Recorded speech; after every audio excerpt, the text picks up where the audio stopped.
Linda Thomas-Greenfield, the United States Permanent Representative to the United Nations. Welcome to Al-Arabiya. Thank you. I'm happy to be back here with you. We're so happy to have you. You are the president, and you have so far a very successful presidency of the Security Council. Would you care to share with us and our viewers the high points and the low points of your presidency until this moment?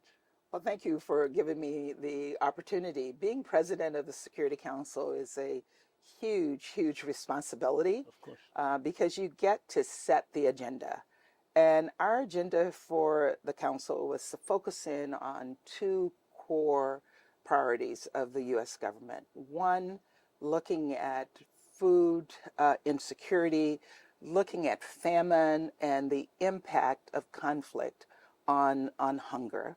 And so our first signature event, chaired by Secretary Blinken, who sat in the presidency chair, was an event on food insecurity and conflict-induced hunger. And we were delighted during that event to get 91 countries to sign on as signatories to a communique condemning food being used as a weapon of war. So we really focused in on that issue.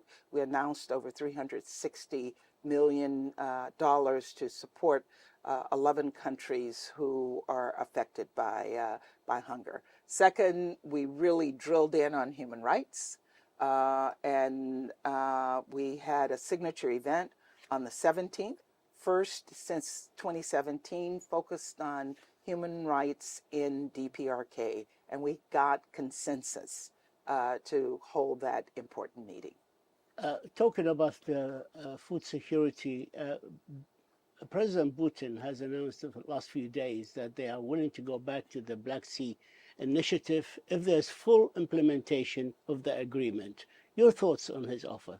Well, first, my thoughts are they should never have pulled out of the agreement.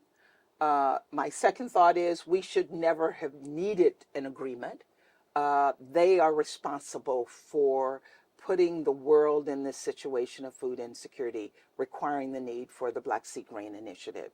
My response to his announcement is actions speak louder than words. We need to see what he does, not what he says. He has an opportunity to go back into this agreement, begin to allow food to get out to the world market, to those places where it's most needed. Yesterday was the Independence Day of the Ukraine, and I'd like you to say something on that. And the second one, on Wednesday, we witnessed a demise of Yevgeny Prigozhin, the head of the Wagner group. I wonder what the diplomats around the UN say about that. Well, to your first question, we chaired a meeting in the Security Council yesterday focused on the horrific actions of Russia deporting children from Ukraine, many of them losing their citizenship, being forced to take Russian passports. And as I said these are the world's children, and no parent, no grandparent want to go through that experience. So it was a really heart-wrenching, emotional moment for us in the Security Council. As we celebrated Ukrainian independence, we also highlighted that Ukraine continued to fight for their sovereignty and independence. You know, I don't really have much to say on Prigozhin. I think people, there were a lot of smirks and comments behind the scenes. We're not surprised. And I would refer you to the Russian mission to see what they are hearing from the rest of us. The Niger. ECOWAS has a force standing by to intervene militarily to restore the constitutional rule in the Niger. And it seems like from all what we are witnessing, that the drums of war is beating louder and louder because the junta are frustrating any efforts to dialogue. Are we heading to war? And if there is a way out, is it in the foreseeable future? It really is in my heart. I've worked on Africa almost my entire career. And what is happening in Niger is so terrible. We condemn this military attempt. Uh, they have worked to uh, try to overthrow a democratically elected government. The Niger people deserve better than this. The military is not listening to the people. We strongly support ECOWAS efforts to find a diplomatic solution, to find a way forward, and to push this junta to some kind of discussions on how they can step back and allow for the democratic institutions, the democratic processes to continue. It sends a very, very dark message across the continent of Africa, and particularly in West Africa, to There's see still this. hope for a peaceful I outcome. never give up hope. If you give up hope, you give up on diplomacy. So we have to continue to find a path and try to resume Niger's democratic process. The Sudan, the Security Council, the most powerful body, arguably, around the world, entrusted with peace and security in the world, is standing by in the case of Sudan so far.